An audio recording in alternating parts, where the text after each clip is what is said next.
CustomTacticals.com here. This is another Frank Niro knife that I picked up. This one is uses a lot more sophisticated materials, so to speak, using this Robert Eggerling Damascus, as opposed to just sort of the run-of-the-mill stuff that he used to have. So he's definitely upped it, and I enjoy the fact that he's sharpened the grinds up a bit, and they're not quite as softened as they were from polishing before. So you can see on this blade.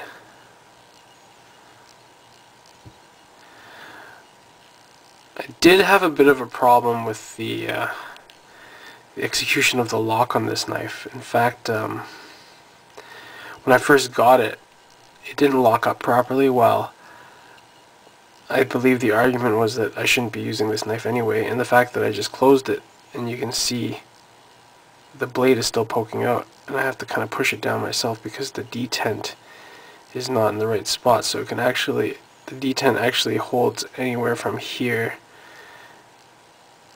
to here, which is not a good thing.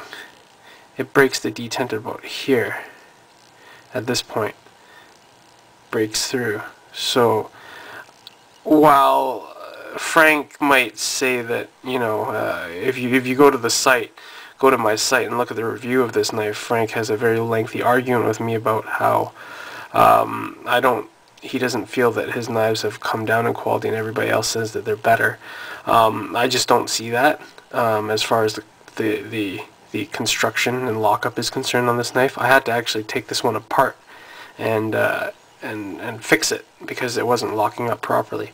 But it was just such a beautiful knife, and from a standpoint of the fluting here, it's just a beautiful knife. I couldn't pass it up, especially for the price. So not saying that Frank's stuff isn't a good value. It is. It's an excellent value, but there are some flaws in his execution of the knives, and he doesn't like to hear that. So maybe I'll get more flack for posting this video. I really love the job he's done with the fluting on this. If you see the other knife with the horizontal fluting across it, that one is also done very well.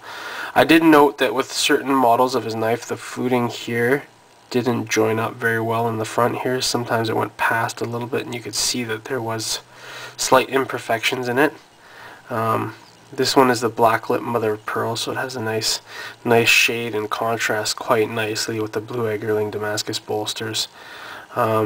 Really neat job he did on the back here with the file working. The gold titanium anodized liners are file worked, as well as the silver colored titanium backspacer, which is roughed up here, and then has a champagne colored sapphire inset into it there. Oh, gotta focus. And then there's an insert of black lip mother of pearl as well, so it changes. And then it follows up with a inset champagne sapphire right there as well on the thumb stud. That's not focusing.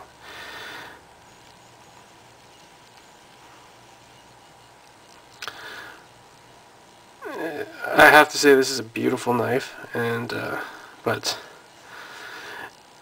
given Frank's outburst on my blog, it's been difficult to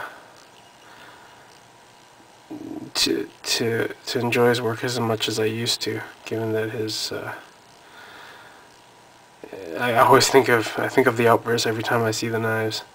But there's no doubt that they're tremendous value, and in general are quite well made. So if you ever feel you're in the market for a knife of this caliber, Frank is probably one of the best in the under $1,000 category for this kind of work. So take a look at the stuff. Also take a look at the review on the site, just to see what you're getting into. So hope you enjoy the review. Have a good one.